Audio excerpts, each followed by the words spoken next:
Hello kids, welcome to learning. ಇವತ್ತು ನಾವು sounds ಬಗ್ಗೆ ತಿಳ್ಕೊಳ್ಳೋಣ. ಹೇಗೆ ಎ ಸೌಂಡ್ಸ್ ಬರುತ್ತೆ ಅಂತ ಹೇಳಿದ್ದೆ. ಹಾಗೆ ಆ ಸೌಂಡ್ ಬರೋ ವರ್ಡ್ಸ್ಗಳನ್ನ ನೀವು ಹಿಂದಿನ ವಿಡಿಯೋದಲ್ಲಿ ನೋಡಿದ್ದೀರಾ. ಇವತ್ತು ಆ ಮತ್ತು ಎ ಸೌಂಡ್ಸ್ ಬರೋ ವರ್ಡ್ಸ್ಗಳನ್ನ ನಾನೀಗ ತಿಳಿಸ್ಕೊಡ್ತೀನಿ. ಇಲ್ಲಿ ಈಗ ನಾನು ಕೆಲವೊಂದು ವರ್ಡ್ಸ್ಗಳನ್ನ ಬರೀತೀನಿ.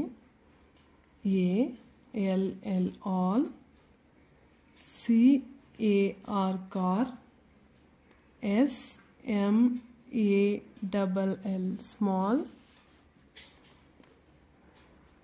C A double L call, W A double L wall, ಹಾಗೆ W A R war. Next F A R for, A R E R.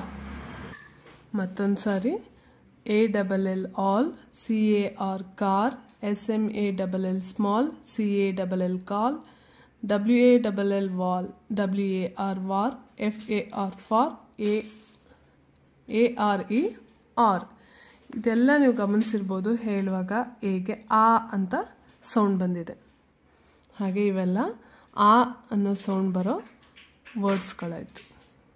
Next A sound ಬರೋ ವರ್ಡ್ಸ್ಗಳನ್ನ ನೋಡೋಣ. W A Y way, P A Y pay, S T A Y stay, S H A R E share, D A R E dare, F A R E fair. ಇದರಲ್ಲಿ ನೀವು ಗಮನಿಸಿರ್ಬೋದು.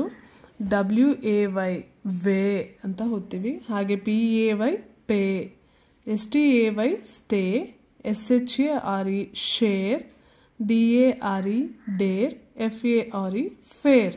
ಇಲ್ಲಿ A ಅಕ್ಷರಕ್ಕೆ A sound ಬಂದಿದೆ. ಹೀಗೆ A ಲೆಟರ್ಸ್ಗೆ ಕೆಲವೊಂದು ಪದಗಳಲ್ಲಿ ಆ sound ಬಂದರೆ ಇನ್ನು ಕೆಲವು ಪದಗಳಲ್ಲಿ ಆ ಸೌಂಡ್ ಬರುತ್ತೆ. ಹಾಗೆ ಇನ್ನಷ್ಟು ಪದಗಳಲ್ಲಿ ಎ ಸೌಂಡ್ ಬರುತ್ತೆ. ಇದನ್ನು ನೀವು ಅರ್ಥ ಮಾಡಿಕೊಂಡ್ರೆ ಇಂಗ್ಲಿಷ್ ಓದೋದಕ್ಕೆ ಸುಲಭ ಆಗುತ್ತೆ.